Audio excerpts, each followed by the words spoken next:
وسوسے آنا جیسے حضرت نے کہا انسان کے بس میں نہیں ہوتا ہے، وسوسے آ جاتے ہیں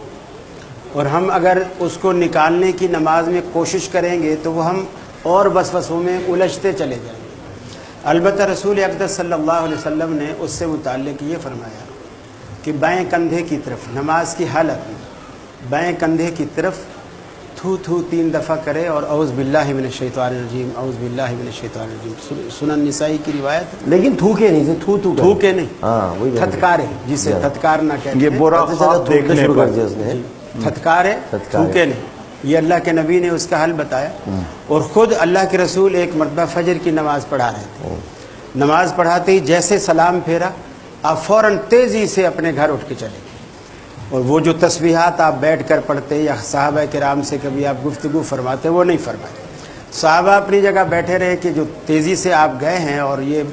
بالکل آج ایک عجیب آپ نے عمل کیا جو اس سے پہلے آپ معمول میں نہیں تھے، آپ کے معمول میں، تو آپ بیٹھے رہے کہ اللہ کے رسول آئیں گے۔ واقعی اللہ کے رسول تشریف لائے، آپ گھر سے جب لائے تو آپ کے ہاتھ میں ایک پٹلیا کہہ لیں یا چھوٹی سی تھیلی کہہ لیں، وہ آپ کے ہاتھ میں تھی۔ آپ نے فرمایا رات کسی نے اشرفیاں دی تھی،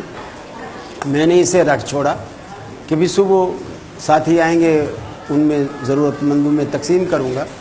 لیکن میں صبح مسجد میں لانا بھول گیا۔ پوری نماز میں میرا ذہن انہی اشرفیوں کی طرف گھومتا رہا، اس تھیلی نے گویا میری نماز میں میرے خیال کو متوجہ کیا۔ صحیح۔ تو امام الانبیاء جیسی ہستی بھی اگر آپ کا ذہن بھی اس طرف متوجہ ہوتا ہے